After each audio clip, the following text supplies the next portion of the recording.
인간이 다른 동물과 다른 점은 언어 사용 능력이라고 했습니다. 이 능력으로 인해 인간은 언어를 사용할 수 있게 되었고, 언어는 문화를 만들고, 문화는 종교를 만듭니다. 우리는 언어를 통하여 신의 존재를 알아차릴 수 있습니다. 그렇다면 언어는 신과 인간을 연결해주는 매개자인 셈입니다. 정말로 언어에 어마어마한 힘이 있는지는 모르겠으나 종교에서는 언어의 힘을 적극적으로 사용합니다. 당장에 교회에서 하는 통성기도만 봐도 언어의 힘을 적극적으로 사용한 것이지요. 불교에서도 언어를 적극적으로 사용합니다. 상좌부 불교의 윗바사나 수행의 기법 중 하나가 자기가 하는 행동에 이름 붙이기입니다. 이름을 붙임으로써 관찰자는 관찰 대상이 분리하여 관찰할 수 있게 됩니다. 대승불교의 이근원통수행법은 입으로 연부를 하고 그 소리를 듣는 것입니다. 이 언어의 위력을 제대로 실감나게 보여주는 것이 성경 창세기 1장입니다. 하나님은 말씀으로 세상을 창조합니다. 즉, 성경적으로 해석하자면 언어는 신이 인간에게 준 신의 능력인 셈입니다. 그래서 언어 자체에 힘이 있다는 생각을 유대인들은 가지게 됩니다. 10계명 중 제3계명은 하나님의 이름을 망령되이 일컫지 말라입니다. 그래서 야훼 대신 주라든지 하나님이라고 대신 사용합니다. 심지어는 너무 오랫동안 이름을 부르지 않다 보니 이름이 여호와인지 야훼인지도 헷갈릴 지경이 됩니다. 언어에 힘이 있다는 생각은 인류 문명에 공통적으로 나타납니다. 그래서 나타나는 것이 주문입니다. 우리나라에 잘 알려진 주문이라면 수리수리 마수리가 있습니다. 이 말은 불교의 경전인 천수경 첫머리에 나오는 수리수리 마하수리 술수리 사바하에서 유래합니다. 산스크리트어로 수리는 좋다, 마하는 크다, 술수리는 지극하다, 사바하는 성취라는 뜻입니다. 즉, 좋구나, 좋구나, 매우 좋구나, 지극히 좋은 일을 성취했구나 라는 뜻입니다. 서양에 많이 알려진 아브라카다브라는 아람어 아브라, 즉 이루어지리라와 카다브라, 즉 내가 말한 대로에서 나온 것으로 내가 말한 대로 이루어질 것이다 라는 뜻입니다. 그러나 정말로 주문에는 힘이 있는 것일까요? 알리바바와 40인의 도적에 보면 열려라 참깨 라는 주문이 나옵니다. 그런데 저는 이 상황이 마치 현대의 음성인식 케어 시스템 같다는 느낌이 들었습니다. 당대에 그러한 기술이 있었다니 완전히 울트라 오버 테크놀로지입니다. 다만 사용자 음성만 인식하도록 해야 하는데 다른 사람의 목소리에도 반응하는 것을 보면 기술적 결함이거나 도적 두목이 설명서를 제대로 읽지 않았거나 둘 중 하나이겠지요. 과학이 발달하지 않은 시대라면 과학이 마법으로 보일 수도 있습니다. 실제로도 아서 클라크의 과학 3법칙 중 마지막 법칙은 충분히 발달한 과학기술은 마법과 구별할 수 없다입니다. 주문이라는 것도 사용자 음성에 반응하여 이 공간에서 물질이나 에너지를 불러오는 기술일지도 모르겠네요. 그러면 마법사는 울트라 오버 테크놀로지를 비밀리에 전수해온 과학자 집단일까요? 다시 유대인들 이야기로 넘어가겠습니다. 유대교에서는 신의 이름 자체에도 마력이 있다고 생각하는지 함부로 부르지 못하게 합니다. 실제로도 제사장들이 신전 깊숙한 곳에서 지정된 때에만 불렀다고 합니다. 하지만 그럼에도 나중에 로마에게 신전까지 털려버립니다. 서기 70년 티투스가 이끄는 로마군이 예루살렘을 함락하고 성전에 불을 지릅니다. 그때 성전에 보관되었던 금이 녹아 바닥에 스며들자 그 금을 회수하기 위해 바닥돌까지 전부 해체해버립니다. 마태복음 24장 2절에 나오는 예수님의 말씀이 실현된 것이지요. 대답하여 이르시되 너희가 이 모든 것을 보지 못하느냐? 내가 진실로 너희에게 이르노니 돌 하나도 돌 위에 남지 않고 다 무너뜨려지리라. 분명 제사장들이 하나님의 이름을 애타게 불렀을 테지만 전혀 응답을 하지 않았습니다. 정말로 유태교 제사장들은 울트라 오버 테크놀로지를 비밀리에 전수해온 과학자 집단이었는데 어느 순간 기술을 멸시라고는 작동법만 전해 내려온 것일까요? 만약 그렇다면 말에 힘이 있다는 소리는 엉터리입니다. 막스 밀러는 언어의 힘을 아주 시니컬하게 비판합니다. 신화는 언어의 왜곡에 의해 창조된 언어질병이라고까지 합니다. 노미나, 즉 명칭일 뿐인 자연현상이 비유를 통해 누미나, 즉 신성이 되었다고 주장합니다.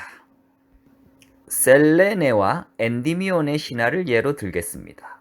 셀레네는 그리스 신화에 나오는 달의 여신입니다. 셀레네는 양치기인 미남 엔디미온을 사랑하게 됩니다. 하지만 인간인 엔디미온은 언젠가는 늙고 죽게 됩니다. 셀레네는 제우스에게 엔디미온이 젊음을 유지한 채 영원히 잠들게 해달라고 부탁하고 이 무시무시한 소원은 이루어져 엔디미온은 라트모스 동굴에서 영원한 잠에 빠집니다. 셀레네는 매일 밤 엔디미온을 찾아가 잠든 엔디미온과 사랑을 하고 50명의 아이들을 낳습니다.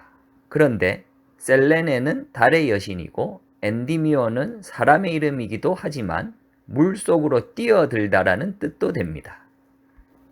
그래서 밀러는 셀레네와 엔디미온의 신화가 일몰 후 떠오르는 달을 언어로 비유한 것뿐이라고 주장했습니다. 물론 주문이 실제로 초자연적인 힘을 불러올 수도 있겠죠. 그래서인지 영 무슨 말인지 이해가 안 되는 소리를 합니다. 어찌 보면 방언과 비슷한 것 같기도 합니다.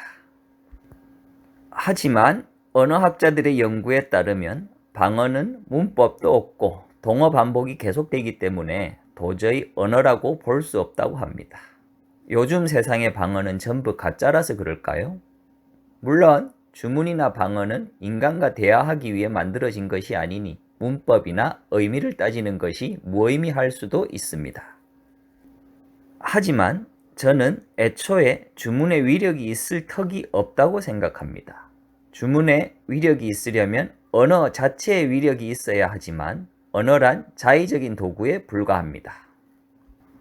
기호학이란 기호와 의미와의 관계, 기호와 기호와의 관계를 연구하는 학문입니다. 수학은 기호와 기호와의 관계를 연구하는 학문이지요. 상수학도 기호학입니다. 세상 만물을 간지와 팔개로 나타내고 간지와 팔개 사이의 관계를 탐구하여 사실을 예측하는 학문이 상수학입니다. 그런데 사실을 정확히 예측하느냐 마느냐는 전혀 별개의 문제입니다. 이것은 굉장히 중요한 의미가 있습니다. 소쉬르는 언어가 하나의 기호 체계이며 기호는 기표와 기의의 결합이라고 했습니다. 한국어로는 해, 한자로는 일, 영어로는 sun이라고 하는 사물은 서로 다른 기표에도 같은 기의를 가집니다. 그러나 추상적인 개념이 되면 사정이 달라집니다. 기표와 기의가 연결되지 않기 시작합니다. 점점 발전하면 기의는 없어지고 기표만 남습니다. 그런데 인간은 이 기표의 가치를 둔다는 것이 문제입니다. 예를 들어 같은 가방이라도 똥이 묻으면 가치가 수십에서 수백 배로 뗍니다. 루 땡땡똥 같은 경우 말입니다. 기표를 통해서 기의를 아는 것이 아니라 기표에 집착하다가 기의를 잃어버린 것입니다. 마치 달을 가리키는데 손가락만 쳐다보는 꼴이 되었습니다. 불교에서 하는 화두창구법도 결국 기표에 집착하지 말고 바로 기의를 찾는 방법입니다. 여러분도 기표에 집착해서 기의를 놓치고 있는 것은 아닌지 점검해 봐야 하겠습니다. 정작 중요한 것은 언어가 아니라 언어를 이해하고 사용하는 능력이지요. 불교는 기표가 아닌 기의를 언어의 힘으로 사용하고 있습니다. 참으로 바람직한 방법입니다. 위에서 설명한 윗바사나 수행의 경우도 기표가 아닌 기의를 사용합니다. 또 불경에 나오는 주문의 경우는 전부 해석이 가능합니다. 예를 들어 천수경에 나오는 신묘장구 대다란이라고 하는 경이 있습니다. 나모 라다나 다라야야 나막 알약 바로 기제 세바라야 모지 사다바야 마하 사다바야 마하가로 니가야 라는 식으로 진행이 됩니다. 마치 외계어 같지만 사실은 인도어입니다. 그러면 인도 사람들이 해석할 수 있을까요? 당연히 할 수 있습니다. 물론 2000년 전 고문이니 우리가 용비어천가처럼 공부를 해야 하겠지만 말입니다. 그렇다면 불경에서 주문의 용도는 무엇일까요? 제 생각에는 초자연적인 힘이나 신을 부르는 것이 아닌 자기 자신에게 맹세하고 다짐하는 것이 아닐까 생각합니다. 절에 다니시는 분들이 주문의 의미를 알고 주문을 외우면 더 좋을 것 같습니다. 그런데 언어가 궁극에 이르면 언어 없는 언어가 됩니다. 장자 내편 제물론에 소문이라고 하는 거문고의 명인 이야기가 있습니다. 소문은 해석하자면 다음과 같은 이야기를 했습니다. 이루어짐과 이지러짐은 소문이 거문고를 연주했기 때문이고 이루어짐과 이지러짐이 없음은 소문이 거문고를 연주하지 않았기 때문이다. 거문고를 연주함으로써 완전성이 사라져 버린다는 얘기입니다. 조금 어렵나요? 그렇다면 음식에 비유해 보겠습니다. 아주 아름답게 차려놓은 음식이 있습니다. 그런데 먹기 위해 우리가 손을 대는 순간 아름다움은 사라집니다. 그럼 어떻게 해야 할까요? 음식을 먹지 않고 먹어야 합니다. 무슨 화두 같은 말입니다. 언어도 마찬가지입니다. 절에 가면 금강역사 2명이 있습니다. 나라형 금강은 입을 쩍 벌리고 있고 밀적 금강은 입을 다물고 있지요. 사실 이 둘은 언어의 위력과 언어 없는 언어의 위력을 상징합니다. 절에서 설법을 하는 장소의 이름은 무설당입니다. 설법을 하는 곳인데 말이 없다니 참 아이러니합니다. 언어에는 분명히 힘이 있습니다. 하지만 언어의 힘을 사용하려면 언어 없는 언어의 경지에 도달해야만 가능합니다. 이근원통 수행법도 윗바사나 수행도 나중에는 언어를 사용하지 않습니다. 하나님은 귀가 밝으신 분이지요.